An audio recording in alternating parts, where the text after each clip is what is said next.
Well, welcome everybody.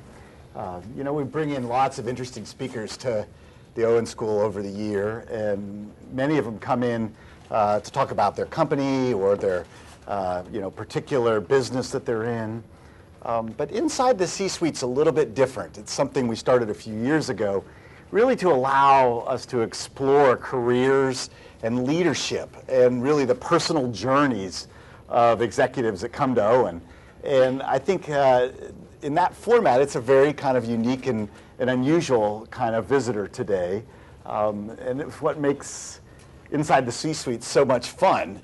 And I am really looking forward to today's session. We have a great team here from Hanesbrands. A couple of who are up front here with me now, but a couple others who are part of the team and spending time here today at the Owen School. And welcome all of you that are here. But Rick Moss, the Chief Financial Officer, who's been at Hanesbrands a little under a decade, but that still makes him somewhat of a newbie. And Ann Fritchman, Chief Customer Officer in Intimates. And one of the things that Ann was telling me a little bit about is just she's really spent her whole career in Intimates, a good bit of that at Hanesbrands, but a good bit of time elsewhere. And so really a deep set of knowledge and skill around that particular category. So treasury finance is clearly a thread through your whole career. Oh, yeah. Did you ever see yourself at a company like Hanesbrands? Honestly not. I worked for a bank, I worked for General Motors, I worked for a railway signaling company, I worked for Sealy Mattress Company. I worked for, and after that I worked for a company down in Chattanooga that some of you may have heard of, Chatham. They do Gold Bond, party in your pants. Gold Bond, we actually have t-shirts. So if I could do that, I can do bras and panties. That's kind of the way I felt about it at that point. We do Gold Bond, Icy Hot, that company did a lot of over-the-counter pharmaceuticals.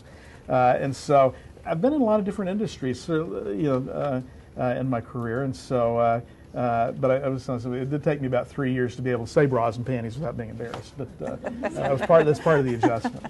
That's great. Well, Ann, you've been in Intimates for a long time, so right. I can imagine you could see yourself at Hanesbrands somewhere along the way. But tell us a little bit about your path to getting there. Well, the interesting thing is, I went to undergrad at Vanderbilt.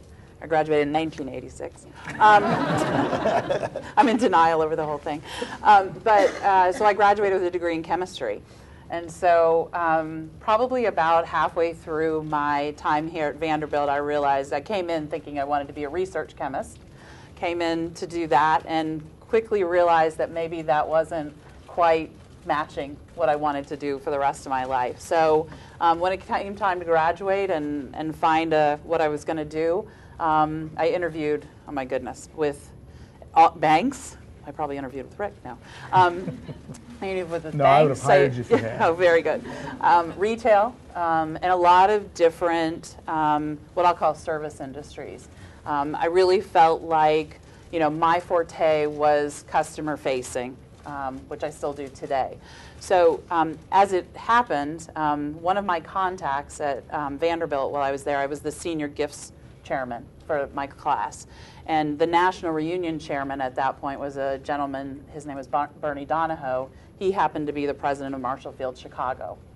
So through my connection with him, I went to Chicago, interviewed with Marshall Field, started in their training program, spent about 8 years in retail, and then joined Hanesbrands in 1992, and have been there ever since. Have worked in a lot, like Rick, have worked for a lot of companies, but have had a lot of different roles within the Hanesbrand organization. People go, how could you spend 22 years for the same company? I assure you that Hanesbrands today in 2015 is not the Hanesbrands in 1992. It's a very different company. We've transformed ourselves. I think the people who work there have had to transform along with the company, but it's not the same place it was. So, kind of my story is, networking, taking advantage of the relationship you build as you kind of go through your journey. Who do you know? Who are you impressed with? how can they help you find a path? A lot of where I've gotten is really about that and the journey I've taken since I got a degree in chemistry. Well, you know, one of the things, of course, for many of our students is they've come back to business school, some of them after working quite a few years, and they're thinking about careers, and many of them maybe have already accepted a job or thinking about accepting a job and looking to that next step. But one of the things that we talk a lot about as a community is what does your career look like, and how do you maintain yourself in that process? The kind of the authentic you. And so many parts of business are certainly performances and places where you have to perform and succeed to really keep moving ahead. But yet there's that part of you that is really who you are. And when you think about that in your career, how do you balance those things, and how do you think about being authentic to your values in any of the companies and roles that you've been playing? So, Rick, when you want to start us off? It's a great question, as I think it's something that can be very challenging as you're trying to move forward, up the corporate ladder, if you will. My dad taught me something that stuck with me through my career, and he said, figure out what it is that you really love to do, and do that, but be careful about going beyond what you do. So there's another little secret. You guys from Hanesbrands got to really keep your mouth shut when you get back to the office. So I'm a salesperson. I don't keep my mouth shut. That's right.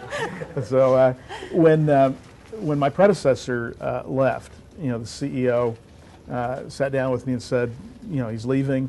Would you be interested in the job? And I said, absolutely not.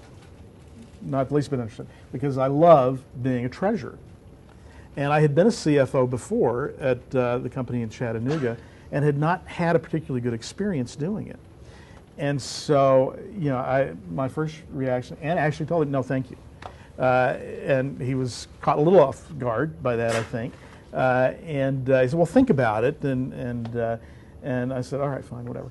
So fortunately, I did think about it. And over the course of the next few days, I thought about, what I could do for the organization. And that's going to require that I'm going to have to sacrifice a little bit. I'm going to have to do some things that I don't like to do. I'm going to have to do budgets, and I'm going to have to talk to investors. And I got tired of that before. But I knew that I could make a difference in the company. I knew that if I were sitting in that chair, I would do a better job than anybody else they could hire. Now, that's perhaps a little bit of hubris, but I felt that way. And so a few days later, I went back to the CEO and said, well, if you're still willing to consider me, then I'd like to be considered. And I eventually got the job. But I think what that experience taught me is that there are a lot of aspects to success in your career. Not all of it is about you and what you get, but what you can contribute and how you can make a difference in whether it's the corporation that you're working in, whether it's community organizations that you volunteer for.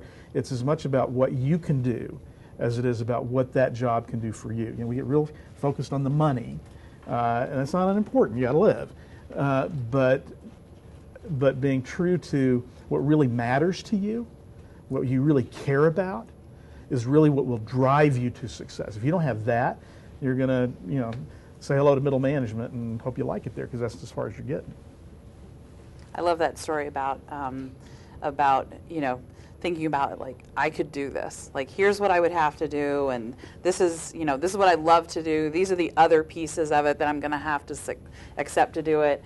But there's quite honestly no better person in the organization who could do this job than me. I mean, I've had those same conversations with myself as kind of people have come and said, would you do this? Could you run our Target business? Well, I wasn't really expecting to show up at my door today to ask me that question. But, I really am the best person in the organization to really do that. I do think, at the end of the day, you have to be true to yourself. You have to be true to what you really like to do. You can really only be yourself, and you have to be comfortable with that. I think being your authentic self is really important to keeping you grounded and keeping you on track in your career. What you have to realize in doing that is that some people may not like that, may not agree with who you are, may not, appreciate your authentic self. But you always have to, I think, maintain that as you go through your career. I think it keeps you grounded. It keeps in perspective what's really important to you, and where you want to go to. Now, it doesn't mean you don't have to push yourself outside your comfort zone. There are some days I go to work and I think, somebody's going to find out I'm faking this whole thing. Like, I don't really kind of know what I'm supposed to do in this situation. But, it will stretch you if you get outside of your comfort zone and you try things that maybe you're not 100% comfortable with. You take bigger roles, or you lead a group that maybe, particularly if you're not, wired to be kind of on the edge, or out in front with your particular groups. You can still be that person who may not be comfortable with that, but you can push yourself to go there. And that's one of the things I think you'll have to do along the way, is assume those leadership roles, assume that responsibility, push yourself, but always stay true. I mean, because that's, at the end of the day, that's really who you have to live with every day. Yeah. There are a couple of things that I think that I hope you come to understand as you start your careers. And that is, I think that, or one of the things I think that can be a weakness is are folks who have never had the experience of failure. Failure is the great teacher. And there's nothing wrong with failure from time to time. You are going to fail at something at some point from time to time. It may be a small fail. It may be an epic fail. But failure can be one of our great teachers in life. One of the things I've noticed about some of the new employees that we have is they haven't had that experience. They don't know how to fail successfully. And failure in and of itself is not a great thing, but learning from it and failing successfully can really be what differentiates you from others, because it gives you the ability and the interest, I guess, to take a risk, because you're not afraid. I may fail, but you know what? It'll be okay if I do. And it is okay if you do. I don't fire people because they fail. I'm more likely to fire you because you're afraid to take a chance, and you're afraid of failure, than I am because of you. I don't fire people very often, but I'd be more afraid if you were that way than if you fail. Mm-hmm. Right. I was telling the story at lunch today.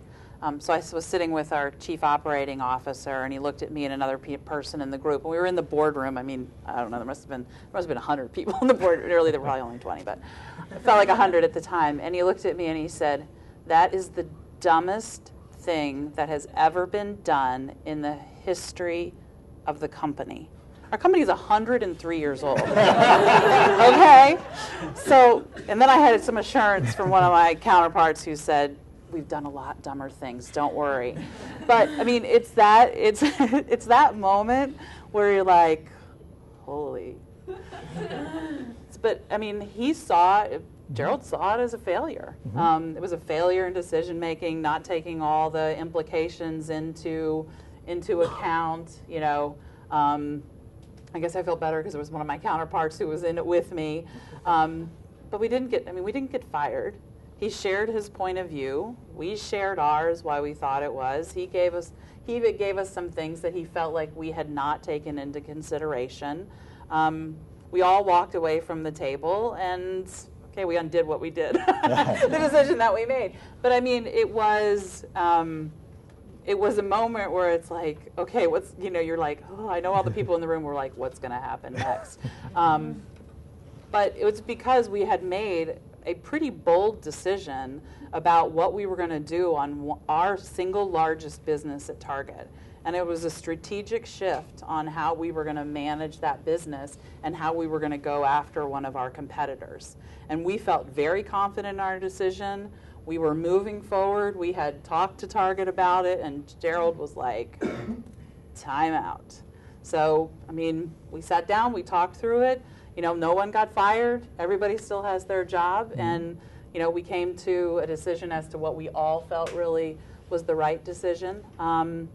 So I think to your point, Rick, I mean, you know, don't come in so cautious and so fearful that you don't put yourself out there and make the decisions that you feel are right for your business. You're not going to be right 100% of the time. Someone's going to disagree with you, and you might have to retrench and go in a different direction. But it doesn't mean you have more risk not to do that, because then you're just coming in and you're just doing your job rather than challenging the organization to think differently on the way they're doing business. And to be quite frank, we talked about this earlier today too, is our organization and a lot of the organizations out there really depend on folks like you to come back after, you know, being in the workplace, coming back and going to school.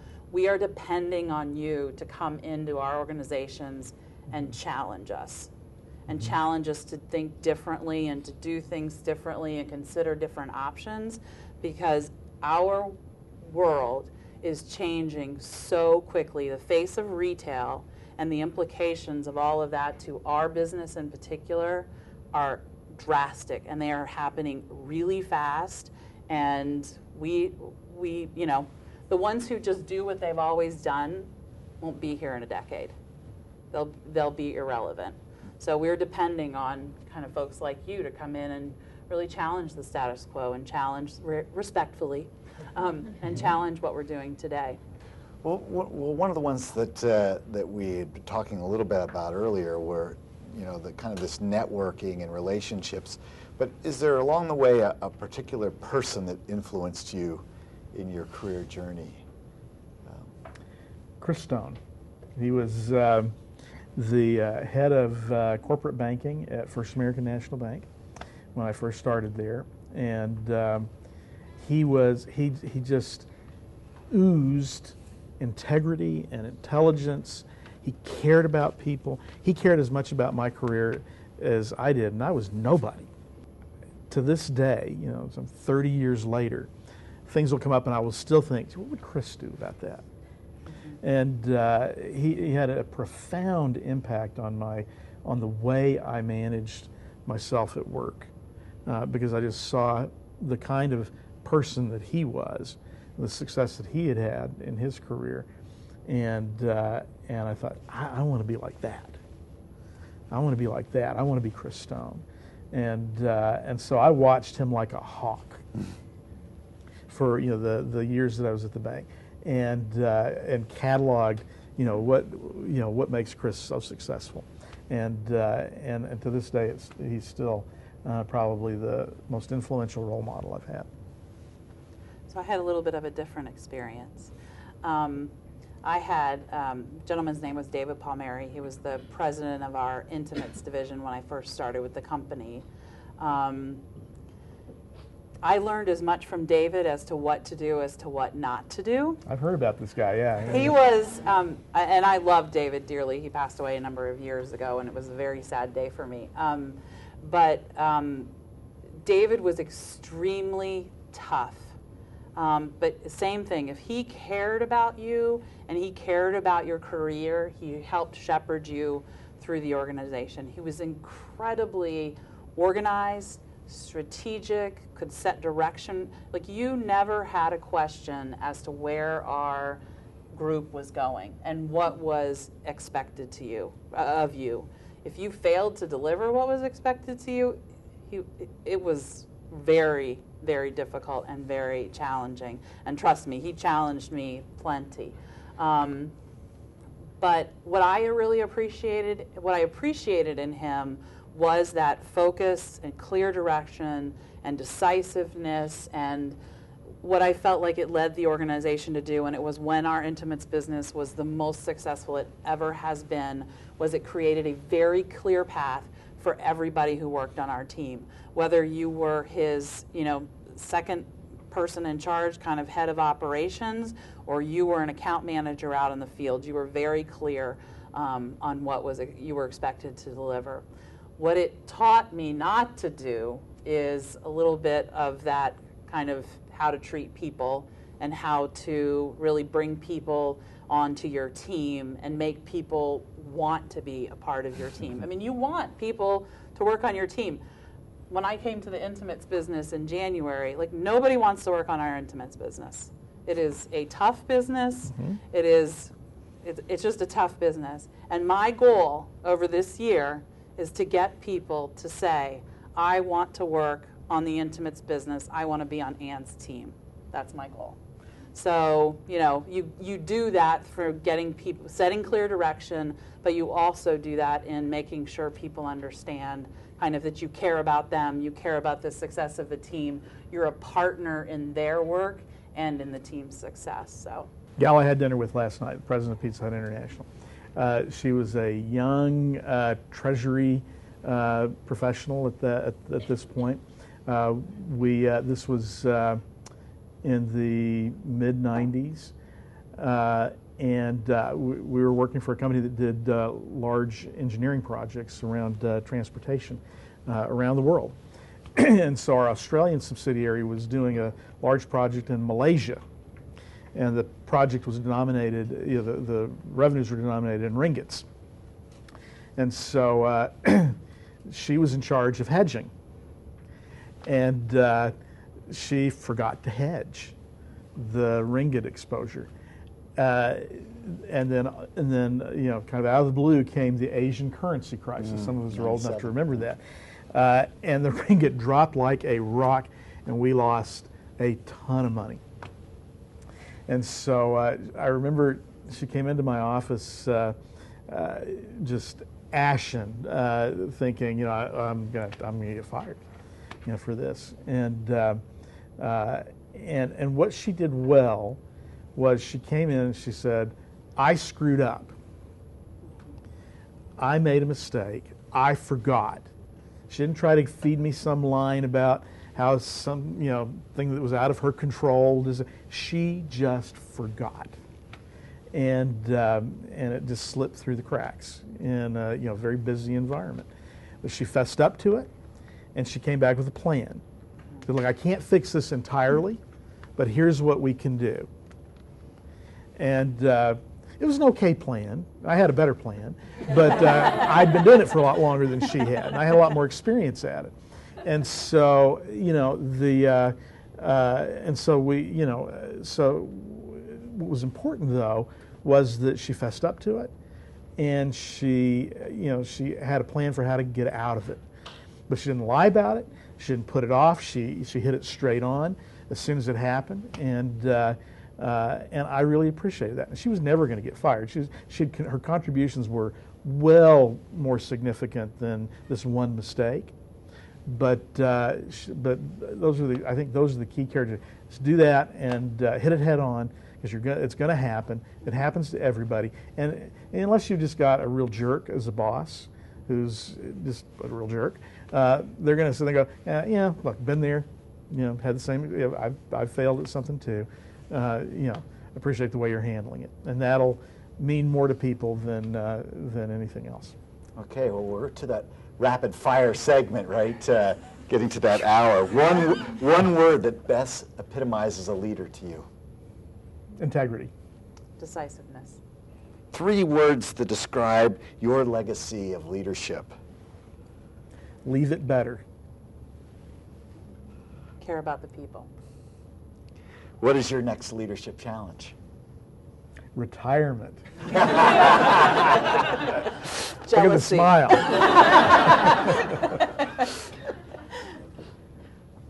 One word that you, one experience that you believe all early leaders would benefit from. Work with the public. Find a good mentor. Awesome. Last words for the group? Can I say pickles? No. Pickles? Pickles? No. Sure. Well, first of all, thanks for having us here. We've enjoyed the day so far. I think we're going to have a chance to interface with some of you a little bit more as the day goes on. This has been fun. Not everything I told you before. Not everything I do is fun. This has been fun, and I appreciate it. Whatever you do, you got. I'm a guy I'm in my last job that I'm ever going to have. And I'm not dead yet, but I'm in my last real job that I'm ever going to have. And you guys are on the other end of the career. The thing I would just encourage you on: don't be afraid of what lies ahead. You can do it. There's nothing out there that's brain surgery, unless it actually is brain surgery. There's nothing out there that you can't handle. You're smart. You're capable, and you're getting all the tools that you need to get off to a good start. Be good to people and respect people, and you'll do just fine. I agree. It's been a great day so far. I look forward to being here this afternoon. It's great to be back on campus. I said when I got here, I'm not sure if I'm going to feel younger or older when I leave. I'll let you know. Rick's absolutely right. I mean, you guys have all the tools, all the makings of, being successful. And I think what's incredible in today's business environment is the different ways you can find success. It's not the standard kind of here's the road, stay on it, stay on the path, this is the way you go, and if you go from here to here, it's success. There's so many different definitions of success, and so many different ways to achieve it. I think you really just have to think about, what path you want to take. You have to be willing to accept maybe the path you chose you want to choose a different one later on, and that's okay, because there's just not a standard way anymore more to do it. I know you guys will find kind of the perfect company to work for, and if you don't find it on the first time, you might find it on the second or the third time. But you have a lot of contributions to make. Companies out there are really, like I said before, really depending on you to come in with a fresh perspective on how to deal in a global economy, how to change, how to survive in a forever changing technical world with all the social media and all of that. It's really we're really depending on it. So thank you for having us today. We appreciate it. Well, thank you, Rick and Ann, for sharing your wisdom with us. And Team Hanesbrands, thank you for spending the day here with us at Owen. We are greatly benefited by the time you spent with us. Thanks a lot. Thank you. Thank you. Thanks, guys.